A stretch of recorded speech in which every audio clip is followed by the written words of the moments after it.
Welcome Strategy Battle Gamers to another GBHL YouTube channel video. You are here with your channel host GBHL James, coming to you in front of the mines of Moria, which is exactly where Speak Friend and Question should come from. This episode unfortunately is going out a lot later than we normally expect. We've kept pretty high standards over the last couple of years, making sure that we get them out on a Sunday, or where we've really struggled, they've come out on the early hours of Monday morning. But as you all know, we had a very busy weekend with huge news updates and things going on for anybody who's involved in the Lord of the Rings / Hobbit SBG community. And I'm pretty sure you're going to be hearing about that in much more detail over the next week or so, not just from ourselves but from other people in the community as well. Now normally Jamie and I do get together in a run-up. Jamie went down to Nottingham to go and see some of the guys down there, James Braun and the like, a little bit earlier in the week, and I spent Thursday, although I was planning to film it with Mr. Steve Crow of Top Table Wargaming, it took us a little while to film the Restore the King scenario, of course filmed inside Mediceld for Hotgates Gaming. So if you've not gone and checked out that battle report, make sure you get yourself over to my other channel where I specifically put my battle reports at the moment, which is Hotgates Gaming. I have to say that I think that battle report from a cinematography point of view is probably the best one that we've done yet. Of course we want to continue to improve the standard that you guys get. So unfortunately Speak Friend and Question wasn't filmed. Had every intention of doing it on the Friday night, ended up having a few drinks with the guys, then thought about doing it on Saturday night and had even more drinks on the Saturday night, of course because we had a lot to celebrate. So I had a fantastic weekend at Throne of Skulls. Now I'm pretty sure that all of you guys out there from across the world who weren't part of the group of people obviously who could make it to Throne of Skulls at Warhammer World, I'm pretty sure you've all got absolutely millions and millions of questions. My inbox was full of them. I know that the Facebook page went absolutely wild on Saturday night. I know that some of you were a little bit impatient with wanting certain information. Let's make this Speak Friend and Question the Speak Friend and Question where you can ask Jamie and I, hopefully we'll be together next week, but you can ask all of the questions that you want to know about what we saw as a presentation from the fabulous Adam Troke at Warhammer World on Saturday night regarding the future of our hobby and the Hobbit hobby specifically. So if you've got questions about that and you want to know more, make sure you ask in the comment section below, or make sure that they're read out for Sunday. Now you don't have as long this week, so I recommend that you try and get that comment in now, even before you watch the rest of this video. Make sure you get yourself in the comment section below and get that done. Now because I'm in the Mines of Moria, don't have access to my laptop, so I am going to be doing this off my phone. And as we know, whenever we do Speak Friend and Question from a phone, what can happen, guys? Well, sometimes your questions can get cut off if they're particularly long. So we'll do my best. Hopefully this will go up reasonably late on the Tuesday evening. We're going to kick things off on this Speak Friend and Question. This is Speak Friend and Question number 117. Gosh, we've been doing it a long time, haven't we? And we will be doing it for a lot longer to come as well. So we've got Michael Bojan, or Mikhail Bojan. He's got, hello, great episode as always. Sorry for not asking a question for a while, but I've been busy studying. When I have time to watch Speak Friend and Question, it's already the weekend. Well, that's absolutely no problem, buddy. Studying has got to come first. It's the priority. Anyway, simple question this week. What was your favourite foreign trip? Keep up the great work. Ooh, favourite foreign trip. Well, let's cross Iraq off of that list straight away. That doesn't make it in there. I really loved my honeymoon. We, of course, Jane and I, my wife, we went over to Disney World. We went over to Florida. We did Disney World for 2 weeks. We're both big Disney geeks, so that was amazing. We got treated phenomenally. Everyone was just so lovely. Just had an absolutely magical time. I know it sounds cheesy, but you really do have a magical time in Disney World. And then we did a week down Tampa Way at Clearwater Beach, and it's just one of the coolest places I've ever been. I really loved that beach life. You know, the weather was obviously great. A lot of really cool beach bars where you could sit, eat great food, lots of grilled fish and vegetables, which is right up my street as a trainer and nutritionist. And just have great music playing, people there on guitars, and it was just dead relaxed. So I really enjoyed that. Although notable mentions for when Jane and I went to Mexico, that was pretty incredible. And New York earlier this year was amazing as well. So they've been some of my best holidays. But I had a really cool trip to Rome a few years ago. Rome's a wonderful city. I really enjoyed that, and although that was with my ex-girlfriend. So that wasn't quite as good. But yeah, I've been to some cool places in the world. But definitely recommend Disney World if you've not gone and done that, everybody. So next up we've got Mytharian. He's put, I can remember when I started The Last Alliance, which is a forum, I'm not sure if it's still going now, we used to say that GW would have to work with the community more. They never really did though. I did get a few exclusive interviews and sneaky pics from Alessio before the suits put a stop to that. So hopefully, fingers crossed, this time they will. I have a feeling they will be better this time. Well, I think that is certainly the intention.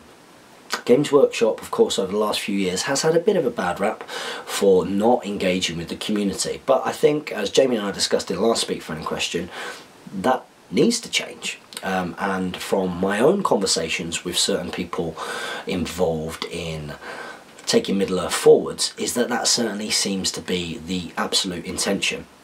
Now, it might be that those rocks are, you know, on the crossing are a little bit slippery at first, because it's not something that GW necessarily used to doing. The seminar and question and answer session that we had with Adam Troke on the Saturday evening is not something that Games Workshop would particularly do. But as he was keen to state, they're very, very aware that really in what have been the dark ages really for the Lord of the Rings strategy battle game and the Hobbit strategy battle game, certainly over this last year where we've had no releases, and over the course of the Desolation of Smaug and certainly the Battle of Five Armies, where there have been some strange decisions which were not made by him, it has to be said, that it's been a community that's carried this through. And even before that, in the gap between the Lord of the Rings and the Hobbit itself, of course, as Lord of the Rings, the movies became further away, more and more, well, there were less and less people actively playing the game, and less models being released and the like.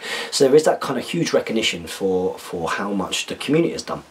Now, how much they're willing to work alongside the community, we shall see.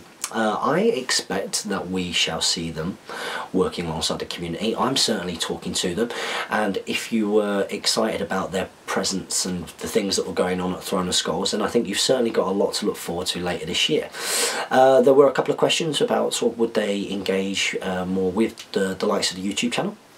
Again, I think that's really alien from what they've done before. I would love, of course, to be in a situation where I could get Adam on the camera, me and Adam would sit down, really professional setting, and do a really good, positive interview talking about the future of the hobby going forward. So maybe that's something we might still be able to do, although indications show that if they are going to do anything where they're promoting the Hobbit hobby, that they might do it through their own channels.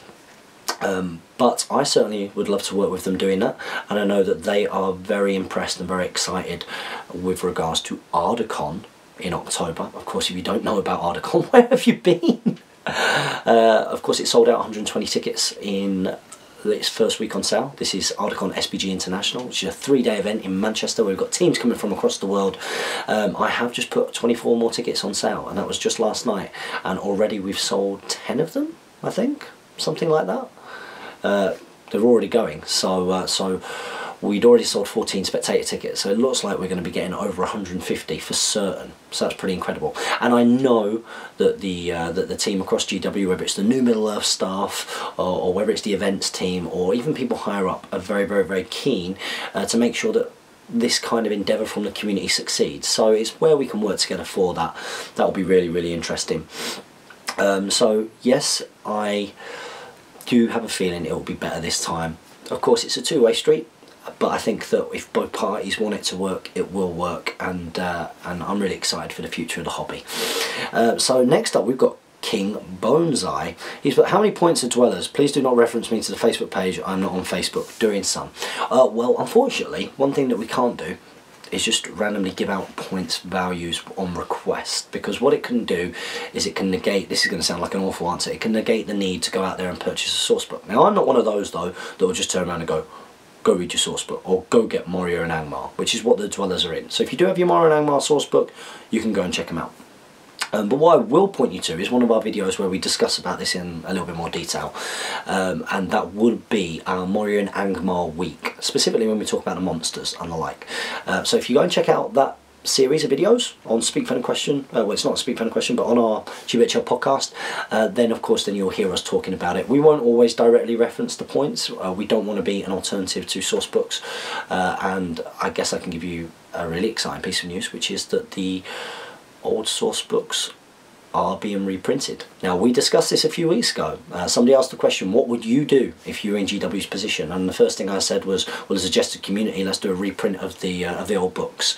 And that looks likely to happen. That looks very, very, very likely to happen. And this isn't just a internet rumour now, this is face-to-face discussions. So if you are one of those who has been devastated that you've not been able to get hold of a source book, or have been worried about having to pay inflated prices on eBay, then just wait. Just wait, you know, you don't need to do that now. You can wait, because these source books will be out again in the future. How exciting is that? Not as exciting for me personally, I've got them all. But for you guys who don't have them, I suggest that when those go on sale that you get them. Now, I'm pretty sure that some of the questions that will come in after hearing that will be, will they include all of the FAQs and any new stuff and any changes that will happen? That doesn't look like that's going to be the case. There are reasons for this. It's because every single time that GW have to put forward some form of change, it has to be approved for a chain of command, a very inefficient kind of chain of command, directly from Warner Brothers.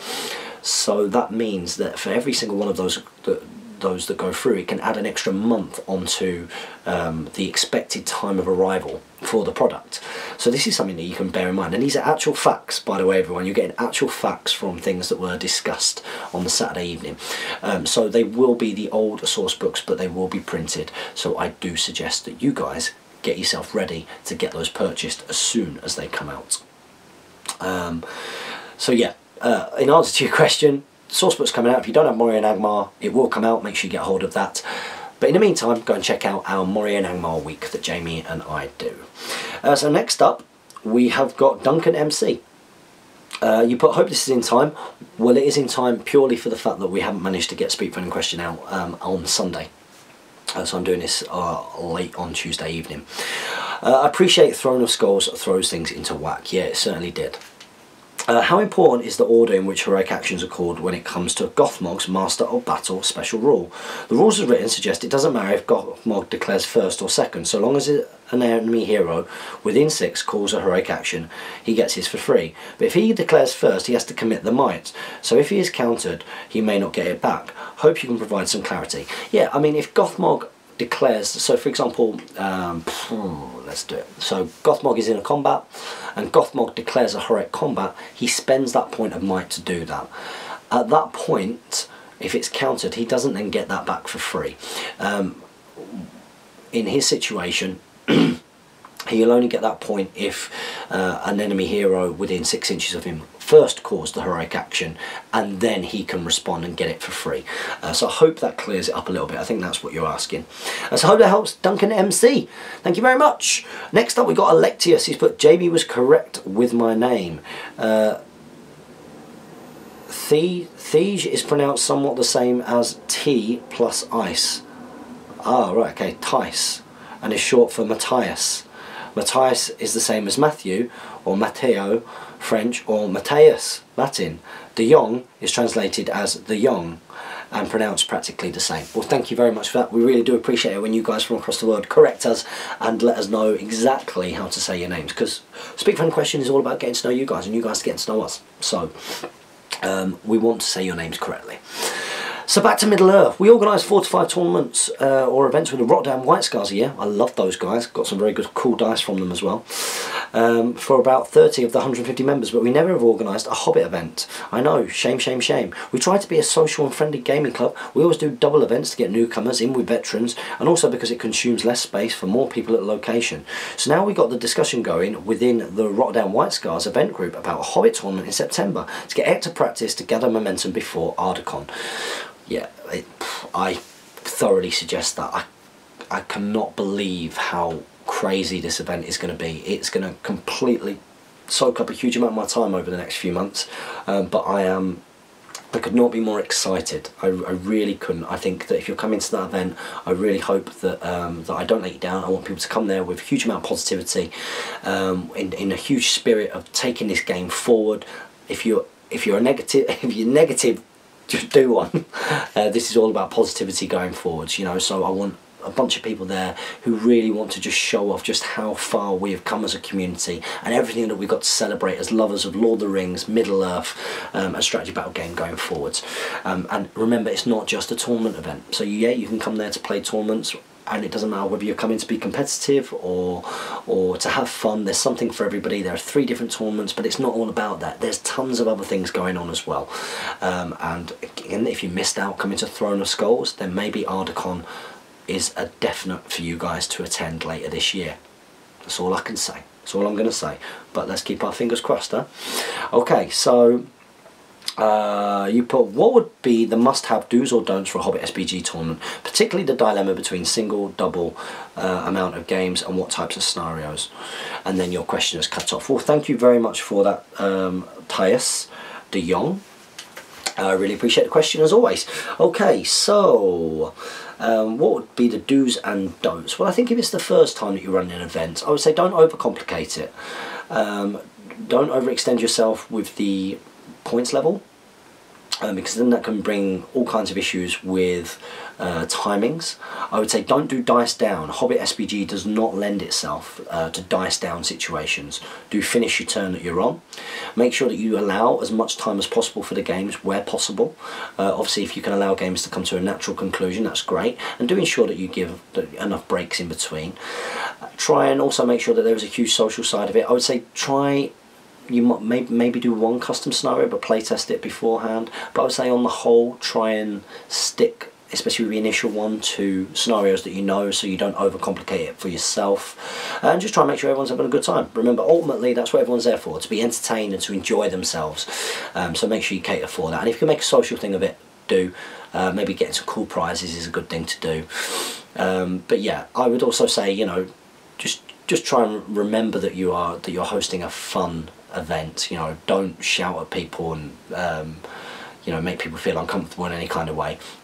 Just make sure that you are hosting an event and you want everybody to have a wonderful time. So I hope that helps a little bit. Number of games as well. If you do a single day, really you want to be trying to get 5 games in, and if you because of the way, if you're doing Swiss ranked, the way that it works to get a clear winner. That being said, if you do that, you're going to have to go for lower points values so that you can get slightly quicker games. And 5 games can take it out of you. I think 6 games over 2 days is probably the best way to start. Like 3 games a day, it doesn't put too much pressure on and it won't exhaust your players too much. So I hope that helps. So next up we've got Josh Telly's put, with regards to my Desolation of Stockport list. Not long now, guys. I believe that there are less than 8 tickets remaining because Steamforged, who Jamie works for, have taken up half the hall for the weekend. So if you've not yet booked your ticket for Desolation of Stockport, get on it. Get on it, guys. Not long now, a couple of weeks away.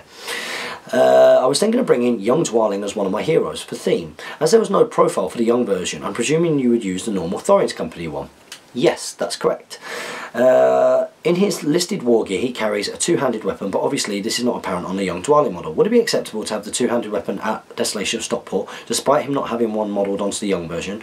Only reason I'm asking is because I feel his burly roar is one of the main selling points when taking him. Cheers. Well, thank you very much for asking. It's always very cool when, if you're not sure about anything, don't feel afraid to ask your tournament organisers, whether it's GBHL Jamie and I, who you know from this YouTube channel, or whether it's any of the other great tournament organisers across the country.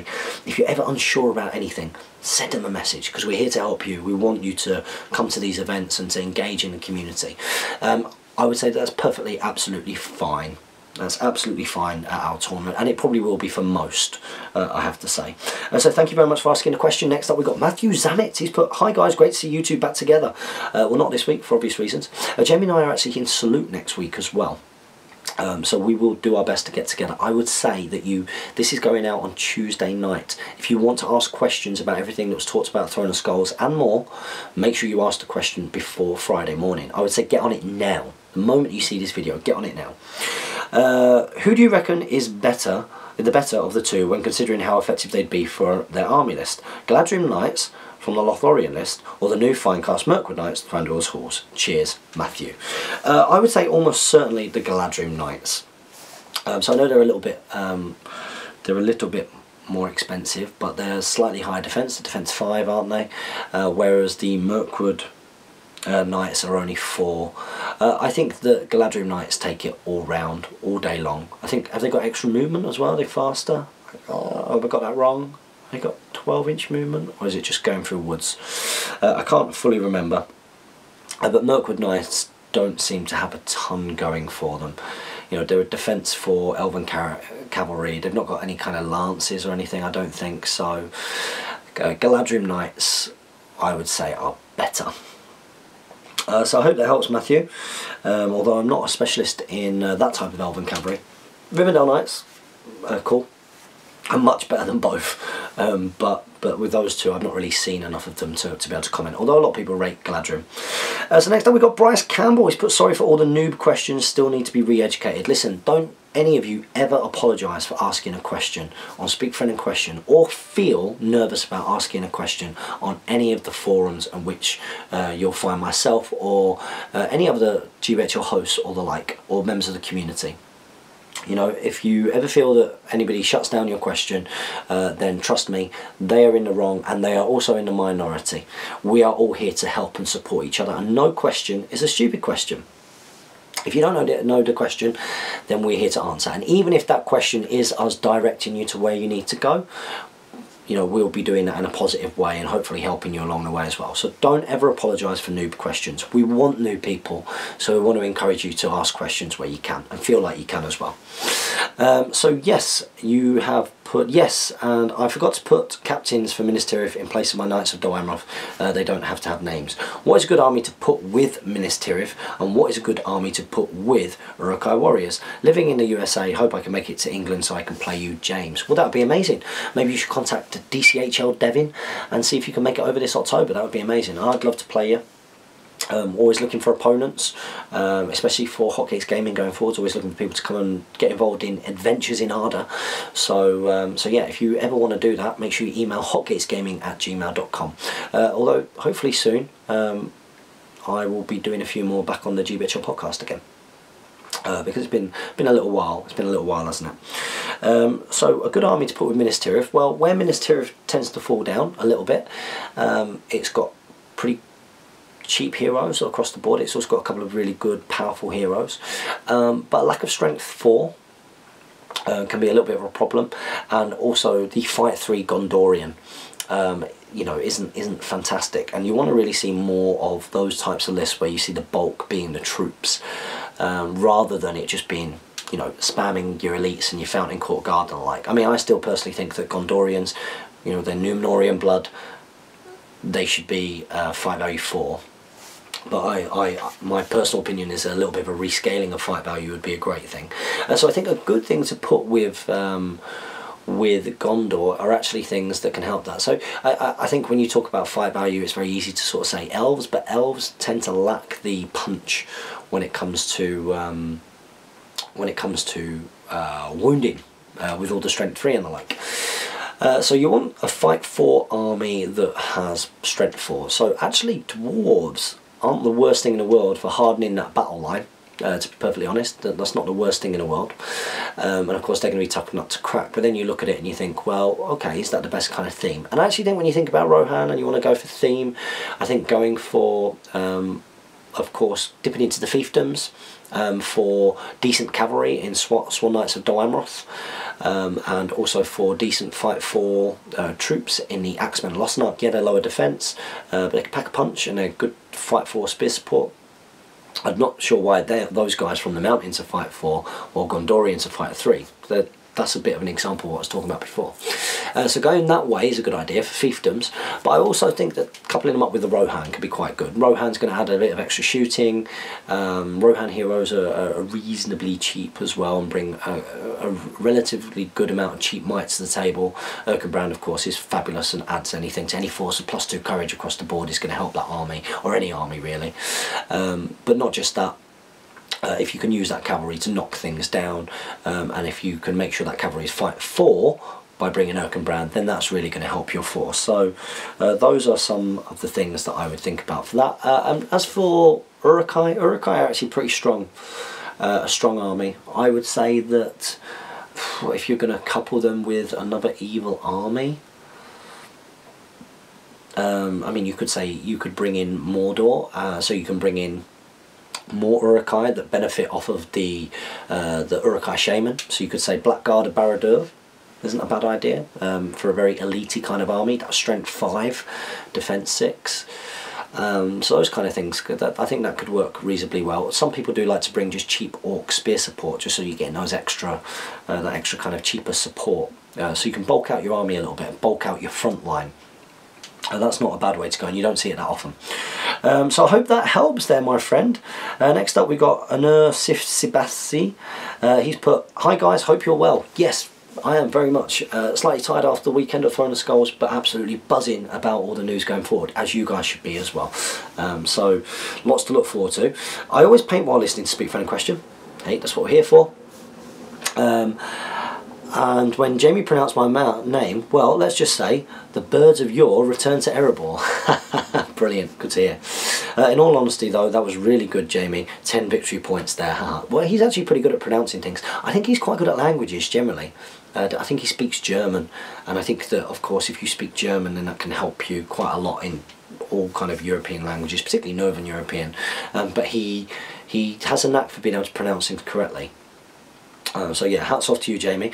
On to the question. Thranduil is my favourite elf in Lord of the Rings / The Hobbit, but I don't have the sculpt yet, Combat Beast with 2 swords. Part of me wants to buy it badly, but the other hand, I'm hearing rumours of the new Lord of the Rings Hobbit models coming out, and that it'll add figures from the Battle of 5 Armies, like Dwarves of the Iron Hills, maybe Thranduil on an elk.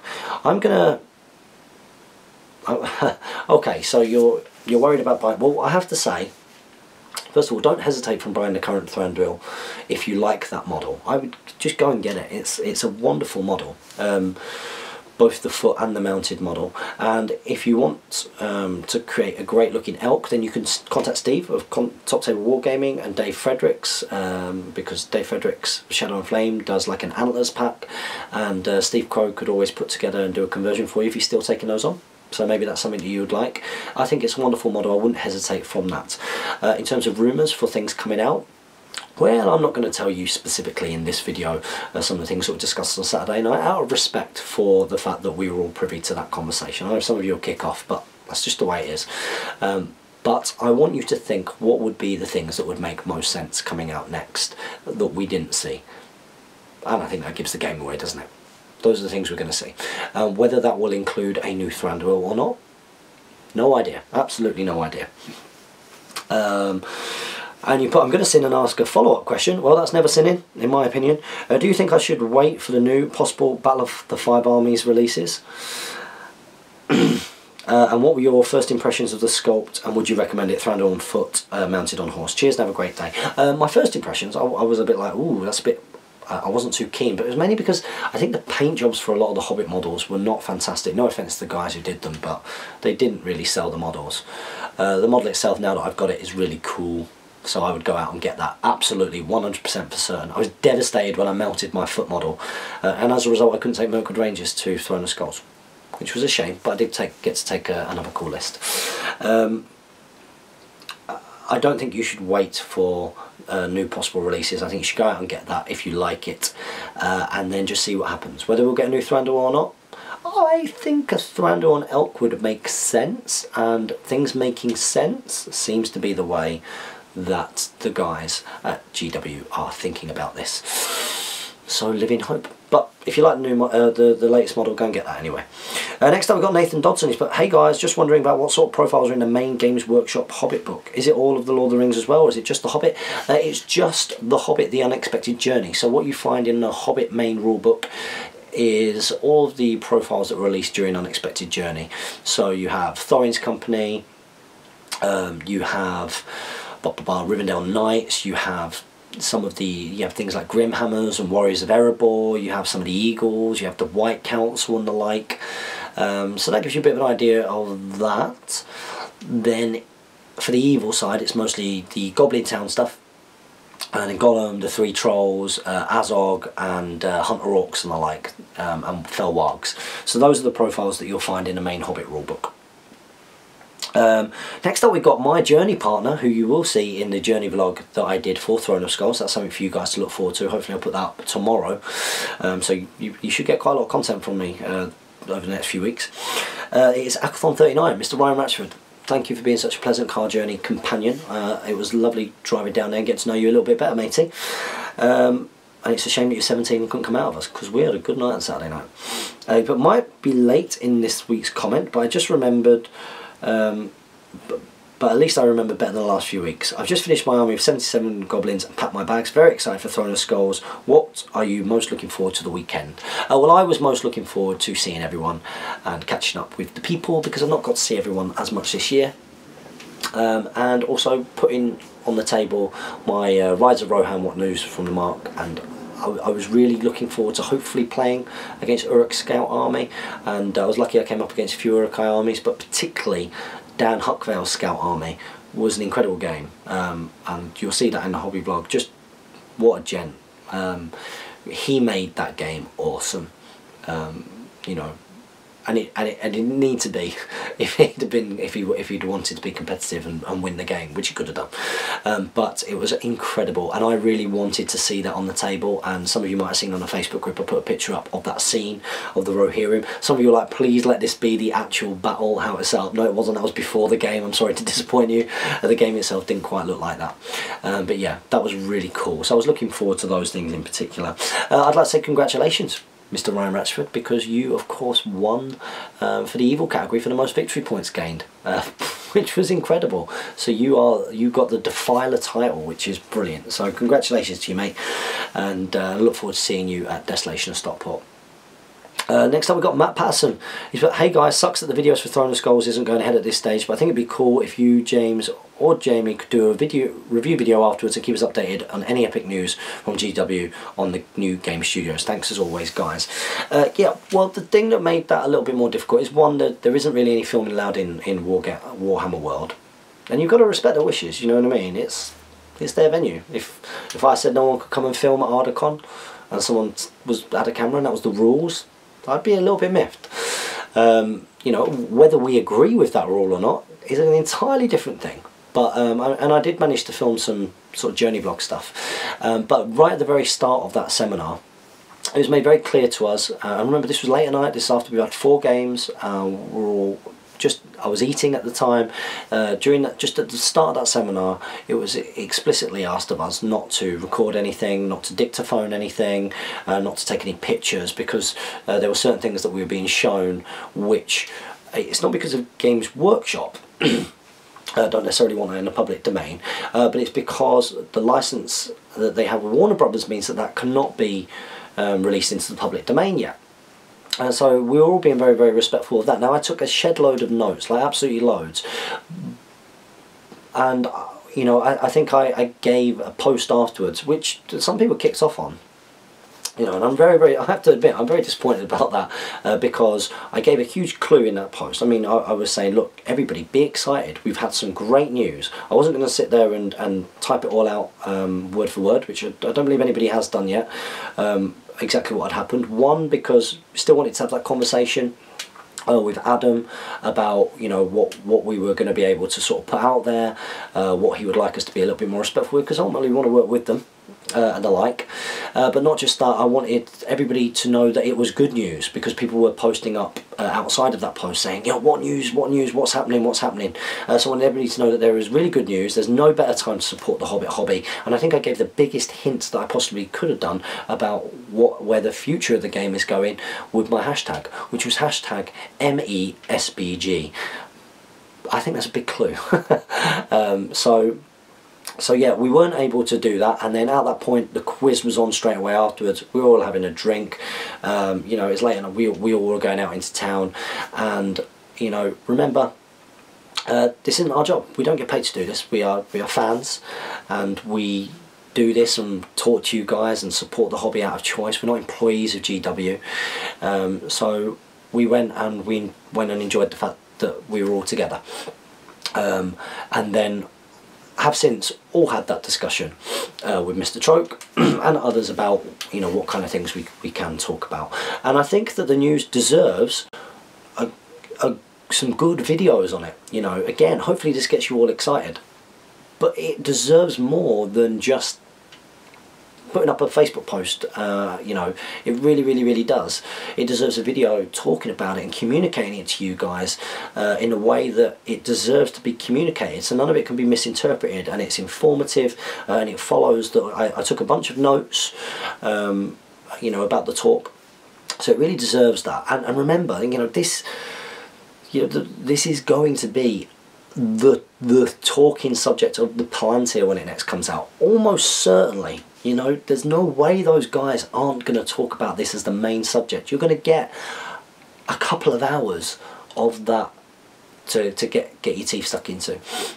Speak for any question next time is almost certainly going to be questions about that. You're also going to get a video from me, and I saw some comments like, oh, it's like you're hogging the news or attention seeking. Well, not at all, not at all. I was just telling you guys that you've got lots to be excited about, and gave you a big hint about why.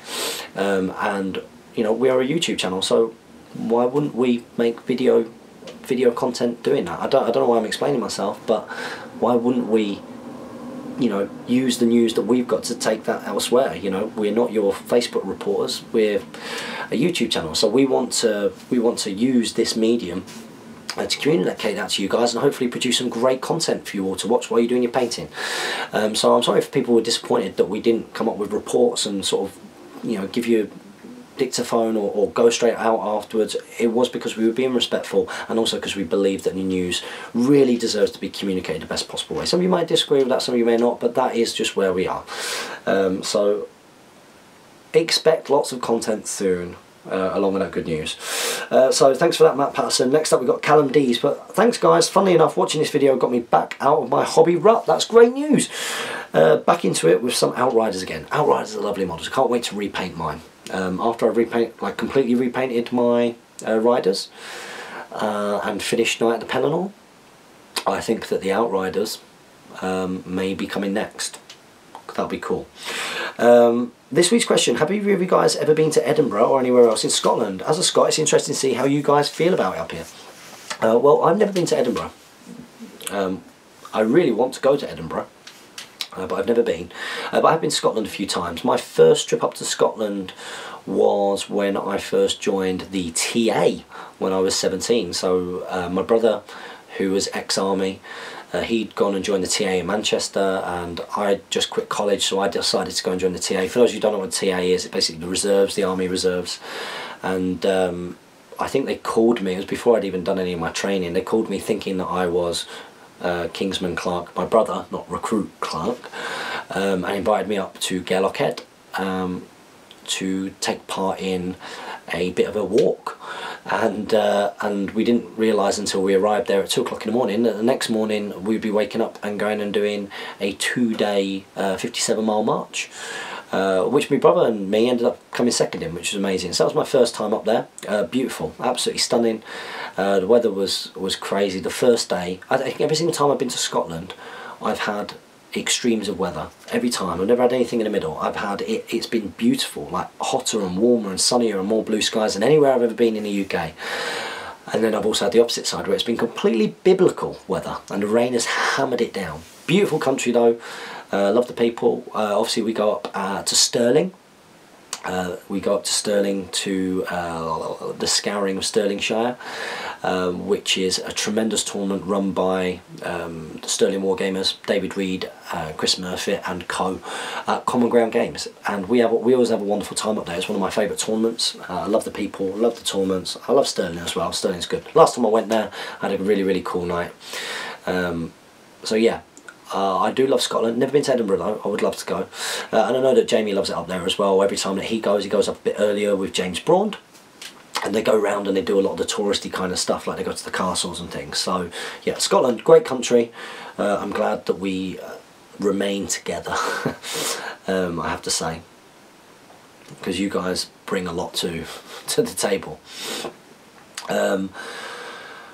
So thank you very much. Next up, we've got Wasadi 1969. Hi guys, by the time you respond to this, I imagine you'll have more information on this, but what are you hoping to hear in the SBG presentation and next week's Throne of Skulls? Wes. Okay, well, I have to admit that I was privy to a little bit of some advanced information to a degree, mainly because of discussions for things that I'm involved in later in the year. So just a little bit that was required. So I did know a few things, and of course we all knew that this was going to be a positive discussion as well. You know, you don't hire 3 designers, a manager and a writer if you don't have intentions to take this somewhere special. So I think that the key thing that I kind of wanted to hear really out loud was to hear directly and see, you know, the face and everything, and you know, about working with the community, and also just hear some of the reasons why certain decisions have been made and where they want to take it. And I really enjoyed listening to people's questions.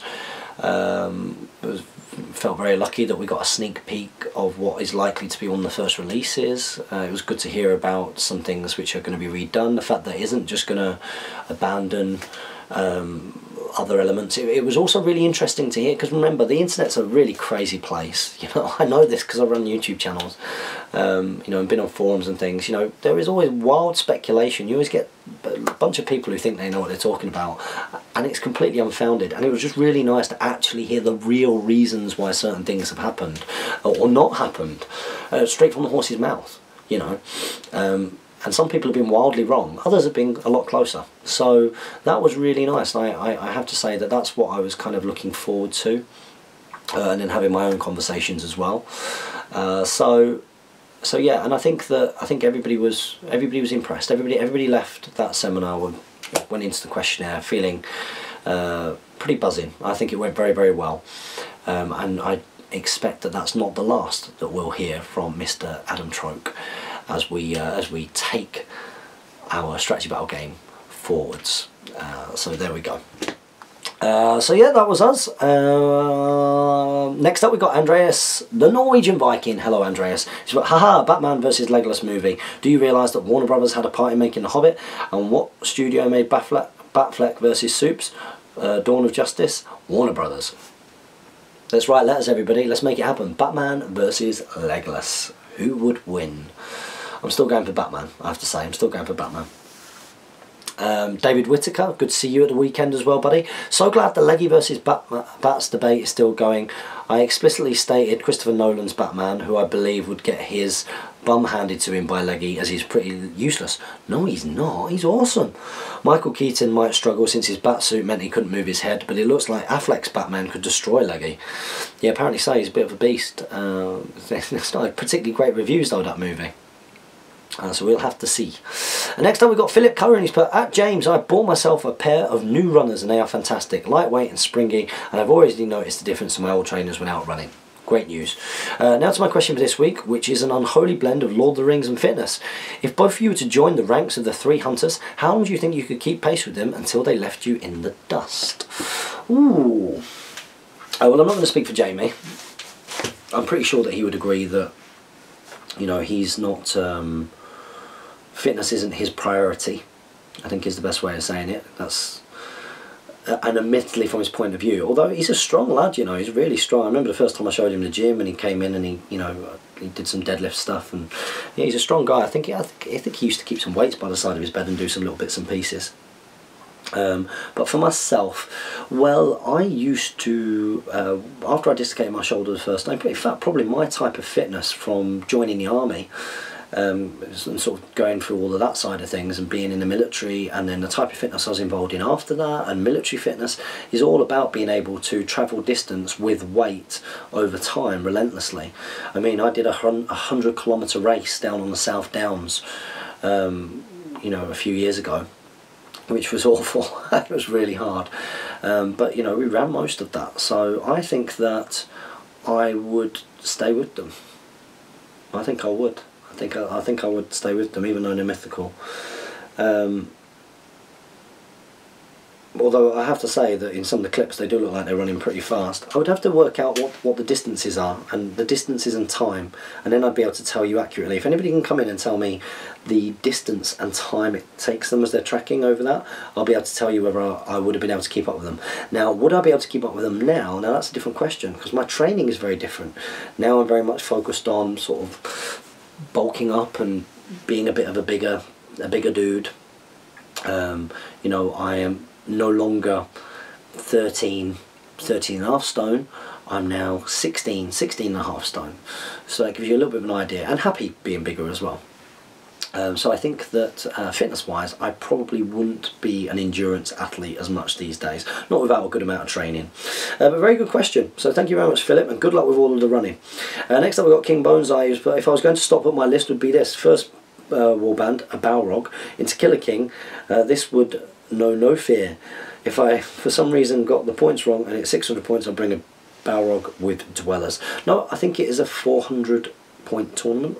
It's like 400 or 450. So yeah, I think Balrog would be pretty cool. And Balrog's an interesting one, isn't it? I think a Balrog, you know, if we're talking about what old kind of profiles might get looked at and the like, I think a Balrog would certainly be one of them, wouldn't you? If you guys were going to change the Balrog, what would you do? What would you do? How would you change the Balrog? I want to know. Next up we've got Wah. He's put, well bearded you two. The loop is running fast and furious these days, so this week's light-hearted offerings. Well, thank you very much, Wah. For each of the 3 Lord of the Rings movies, pick a scene that you would have loved to been an extra on. Okay, so I would have in The Fellowship, I would have loved to have been an extra Amon Hen as an Uruk-hai scout. That would be cool.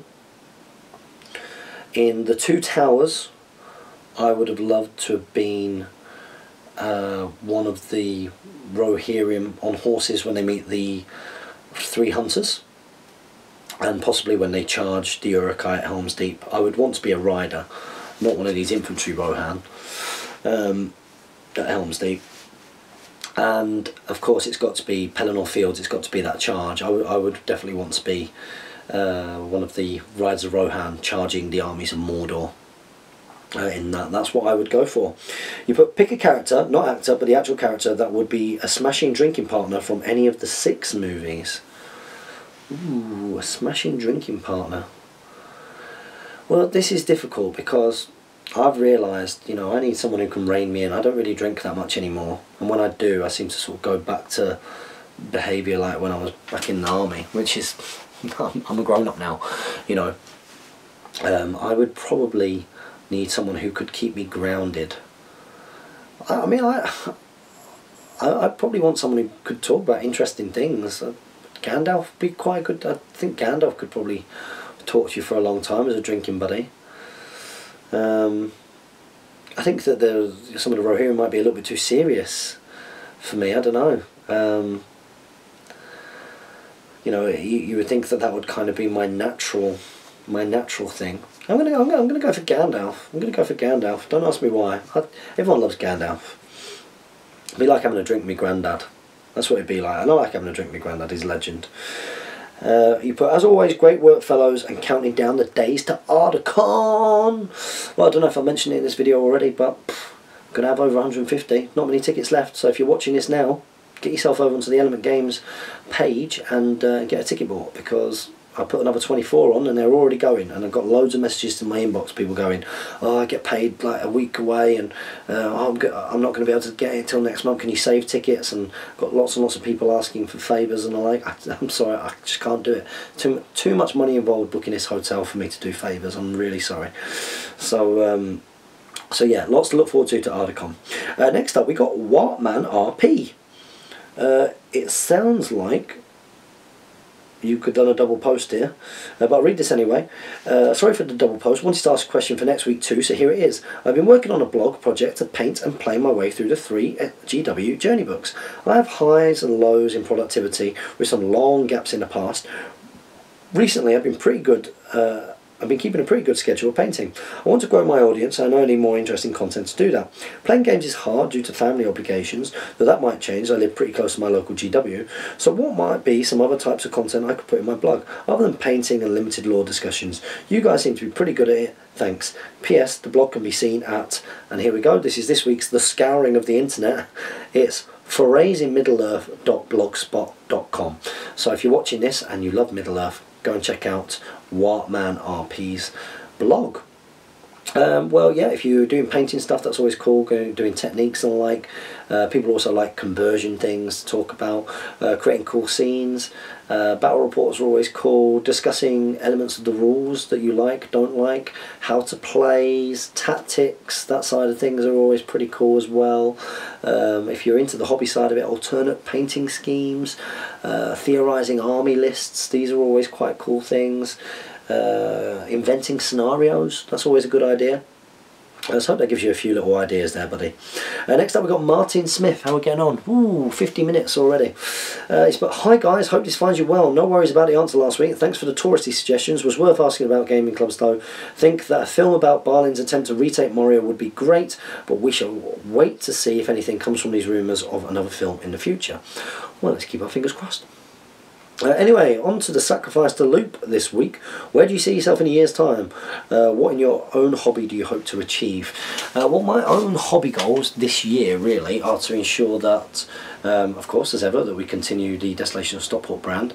You know, I'll be working a bit more closely with Jamie next year with Desolation of Stockport again. So we've got that to come on.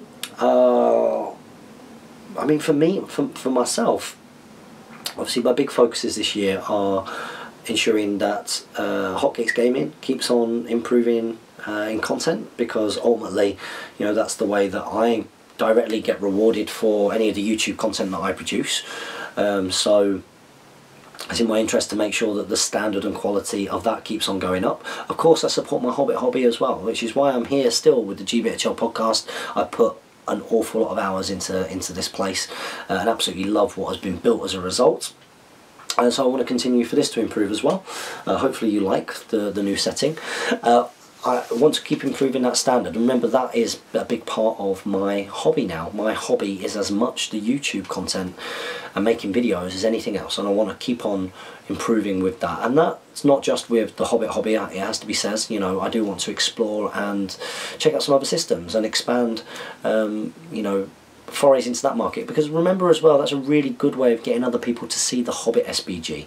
You know, if I'm putting up Guild Ball content and it draws Guild Ball people to Hotcakes Gaming, those people in turn also get to see the Hobbit strategy battle game, and if that creates a bit of a crossover, that can only be a good thing, because it shows that people still play Hobbit SBG. Of course, Ardacon is absolutely huge. I took a huge, massive risk doing it. If we hadn't sold that initial 120 tickets, I could have been in a lot of trouble.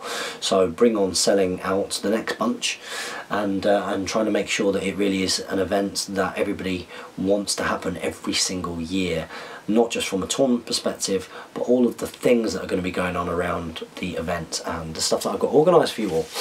So yeah, that's probably my own hobby goals. It would be great to, you know, if we want to talk about SBG models, of course, I want my Rohirrim army to be repainted, all to a good standard. That's a big priority for me. But I want to get my Gondor army painted. You know, I've got a Gondor army here, and I really want to get that done. It would be nice to just keep chipping away at some of my built but unpainted things. So, you know, I've got tons of them. I'm just looking around, there's metal models everywhere. Axemen of Lossark over there, and I've got a bunch of things down there. Loads of Warriors of Minas Tirith. I've got Breaking of the Fellowship Aragorn and Breaking of the Fellowship Gandalf I really want to paint.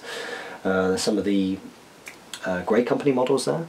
I've got the Witch King on Fellbeast, which needs a good paint. My Uruk-hai army all need final highlights and some additions to the bases. I've got a new box of Rivendell Knights, because to get those painted up I'm probably going to take them to Nova, so that needs doing. That's if I decide to be competitive over there. But I think the Gondor army will be a big one for me. I would love to get that done. So thank you very much, Martin Smith. Next up we've got Daniel Theory. He's put, hi guys, let's start off with James's beard. The beard game is strong. Well, I don't know if any of you guys have noticed, but I have had my first ever beard trim. That's right. So it was due. I haven't shaved since the start of January. First time in my life I've ever let it grow out. Very, very pleased that it actually grew pretty neat. The one thing that was getting to me, I mean, I did get a little bit itchy around here, but it was all the hair coming over the lip. So like I was having a nightmare drinking coffees and stuff like that. That was a pain, and eating yogurts was just a no-go. So now that I've had it trimmed, I feel a bit better, and Jane's a bit happy with it as well. So that's always a key thing. You put looking very wise with it. Well, unfortunately the beard hasn't added wisdom in any kind of way, which I'm sure that you all will know that. You put, I do think the green Arnold models do need the custom paint schemes, because agreed, the green is awful. I think the Batman vs Legolas film has got great potential. Let's see it outsell Batman vs Superman 100 times over. I think it would. I think it'd be cool. It's hard to compare Ben Affleck and Christian Bale. Batman's Affleck is supposed to be old man Batman, if I'm not mistaken, whereas Christian Bale is quite clearly Batman in his prime.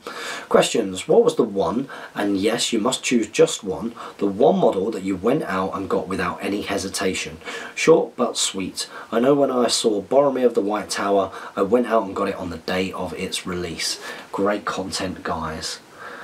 Bayon, I think. Bayon and Bear. Instantly. The moment that came out, because remember, I've not been around while Lord of the Rings models got released. So with the new releases, I think that the one where I was just like, yeah, I'm getting that. That is mine. Was Bayon and Bear. I think off the top of my head, I'm trying to think of any others. I'm looking around. See, because I hesitated with other things. I did hesitate with other things. I suppose I got a box of Mirkwood Rangers pretty early, but it wasn't the same kind of thing. Bayon and Bear was one that I was like, I am getting that model, no matter what. No matter what. So there you go. Thank you very much. Next up we've got James Keelty. He's put, if there was one character that you could bring into the films, who would it be? Oh, and Legolas would win every time. Batman is cool, but not ride a shield down the stairwell shooting people cool. Well, I didn't like that, to be honest. So, there we go. So, if there was one character I could bring into the films, who would it be? Well, I know a lot of people were disappointed that Tom Bombadil wasn't there, but I can see how that wouldn't sort of fit in with the story that they were trying to tell. I would very much like to see Halbrand being brought in, you know, and the Grey Company. That would have been good. You know, and there were plenty of opportunities for that, and to sort of show them really. They didn't really need to be replaced with some of the other characters. So yeah, I think I would probably say I would have liked to see Halbrand or Imrahil. Imrahil not being in the movies, and the fiefdoms is a travesty. It's a crime. So yeah, I'm probably going to go with that. And of course, as a Rohan man, I would have very much liked to see Elfhelm. And some of the other named Rohirrim. So again, we've got King Boneseye again. But the answer is Norgrim.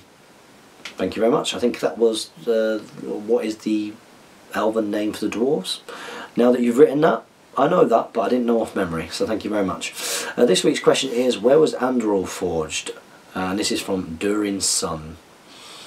Anduril. So you don't mean Narsil, you mean Anduril.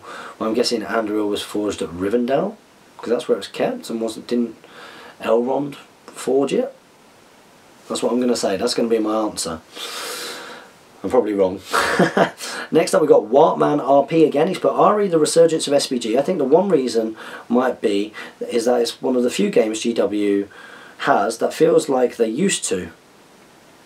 That feels like it used to. Not to mention it has a stable and awesome lore base with much broader appeal than the often cartoonish lore of Age of Sigmar or 40k. Well, there are lots of 40k people and Age of Sigmar people who disagree with that and find that the Tolkien lore is limiting, and almost find that Tolkien gaming is a bit more historical. I'm not part of that party, of course. I think we all know that. But that being said, You know, I know that other 40k players might think that, and they love the fact that they can take ownership and create stories in that universe. I know the GW in my town in the US has a very decent community of about 30 guys who love the SBG, and a store manager who supports that with events and games. Well, that's great to hear that people are out there supporting their Hobbit hobby. It'd be good if you can get someone to come over to Ardacon, represent Team America. And then King Bonsai has put another comment. He's put, in the Killer King scenario, a Balrog would be the best. Yeah, I think a Balrog would be pretty good. Next up, we've got a comment from One Ring 1918. He's put, well, now the dust has settled on Throne of Skulls, firstly, great news regarding the future of our hobby. It certainly was. So this was obviously posted after the weekend. Congratulations to all the winners, etc. Can we get a detailed breakdown discussion on what is happening to our hobby? I don't just like relying on internet hearsay. Well, yeah, I mean, that's obviously what we're planning. It would be a travesty and a huge mistake if we weren't planning on doing that. Of course, we are a YouTube channel dedicated to the Hobbit hobby, and you know, we have reasons for not putting out content about that so far. Of course we have. It's not us hogging the news. You know, people need to get out of their mind. It is purely because of the things that were talked about on the Saturday evening, and just making sure that we are all singing off the same song sheet, and being respectful of what's going on. But definitely expect videos. You know, you have the Plantier coming up. I want you to ask questions in the comments here below. I want you to ask questions about, you know, what we heard. Try and go, you know, feel free to go into specifics, and we'll answer what we can, and we won't answer what we can't. Simple as that. But yeah, and I've also taken some detailed notes, so expect a detailed video from myself, talking about what I thought about it, and sort of trying to communicate that in a way which does it the most amount of justice, because trust me guys, it deserves it. It deserves it. So I won't give you a detailed breakdown here in this video, because I'll be talking for an hour. You know, it's up to you whether you want me to just sort of, you know, give a couple of sort of headline things that I can kind of say in that, but then that's just going to create more questions. What I would prefer to do is to really give it the time that it deserves, and that's why we've not really put anything out yet. So I hope that helps. You have, oh, I've lost your question. Where's it gone? Oh, there it is. My thoughts on the boisterous discussions on the Facebook page. So you're referring to some of the comments in one of the posts that I put up about supporting the Hobbit hobby. It was crazy comments. You have to understand the frustration of people unable to attend who only got tidbits from the channel host and others, which made the whole thing even more frustrating. Okay, well, whilst I can empathise that it must be frustrating if you couldn't be there and wanted to be there, because not all of you are going to be in situations to be there financially, logistically. You know, some of you guys are from around the world, but the fact of the matter is that Nottingham is the home of GW, and Throne of Skulls in Nottingham at Warhammer World is the hubris of that event, and that, you know, that is where the concentration of people were going to be going to go to that event. So there certainly shouldn't be any resentment to any of the people that were there. And I don't mean this in a really kind of inflammatory way, or in a way in contention, nor is there any obligation from the people there to somehow come out and tell all of that. Remember, we were asked respectfully to not do that, you know, there and then. We were asked not to record anything, not to dictaphone anything, and just to, you know, enjoy the seminar basically, and to take that in. And you know, we've made the decision that this content requires, you know, and deserves, it deserves to be good content. It really does deserve to be good content. I think that if I'd have gone outside, I mean, don't get me wrong, there's journey vlog footage, but even that journey vlog footage, I've made a conscious decision not to go into too much detail, because it just wouldn't do it justice. It wouldn't do it justice. And I think that you guys, you know, I say that you guys deserve. Remember, this isn't my job. This isn't my job. I mean, if you guys want to make it my job, you can do that. You can do that. Get onto Hotgates Gaming Patreon and do it, and say, James, we want this to be your job. You know, we want to back you, and that means that we want you to be our media outlet for this. But remember, we do this as our hobby. This is our hobby. We are under no obligation to do this. We do this because we enjoy doing it. You know, so that's why I was a little bit confused with people kicking off on. I gave a huge hint. Which was, one, that the news was fantastic, it was good, that there was no better time to get out and support the hobby, because, you know, things were going to be coming out. Because remember, when the Hobbit stuff came out, the negativity from some parts of the community was only really combated at the time by, you know, how we were trying to sort of be on the channel, which was, you know, support your Hobbit hobby. There were loads of people on the One Ring and like who were very anti-GW and the prices, and were blatantly refusing to buy some of the Hobbit, the new Hobbit stuff because of that. And therefore that becomes a vicious circle where, as a business, GW look at it and go, well, you know, it's not getting the sales. And we don't want the same thing to happen when it is clear that we are going to be getting new stuff. We've got huge amounts to look forward to.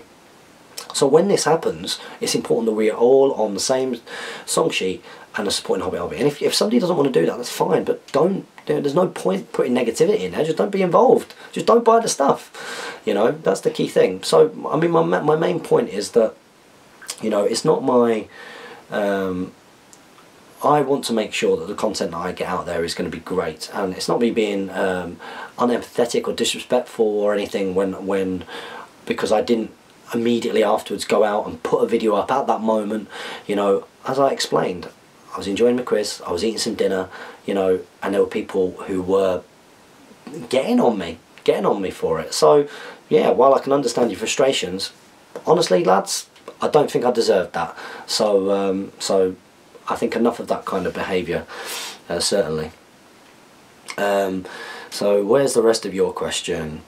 Better not to say anything. It came across as attention seeking from those revealing tidbits, followed by the sworn to secrecy BS. We don't live in that sort of world anymore. We live in 24-hour internet world. It's ridiculous to expect not a shred of info will get out from 100 in attendance. GW, deal with it.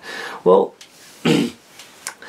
okay, so I have to say, buddy, that I completely disagree with your viewpoint here. You know, that's not attention seeking. That is telling everybody who were asking questions on there, asking questions on the page, it was telling everybody that you've got a lot to look forward to, and there was a hashtag MESBG, you know, and await more news. And everybody who was there, you know, putting in the comments as well, was saying, look, you know, everyone's got loads to look forward to. But no, I think every single, the reason why you didn't get loads of, you know, if you think about it, there were 100 people in there, and they weren't holding back just because of things that Adam Troke said. I think that everybody who was there will agree that no Facebook post could have done the discussion justice.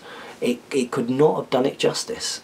It deserves to be done justice. This is what we wanted. It's what we thought we would never get. It's not that long ago that GBHL Jamie and I stood in and did the Palantir. And what was our topic of conversation? It was the game beyond GW involvement. We were convinced, after a real year of no releases and everything seeming to be winding down on all fronts, we were convinced that support would go. The license would be allowed to run out and support would go. That isn't that long ago. That isn't that long ago. You know, so I just think that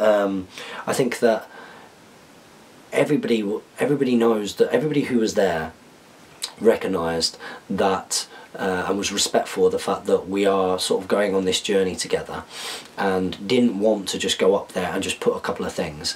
You know, I mean, I've given hints there. What do you want me to say?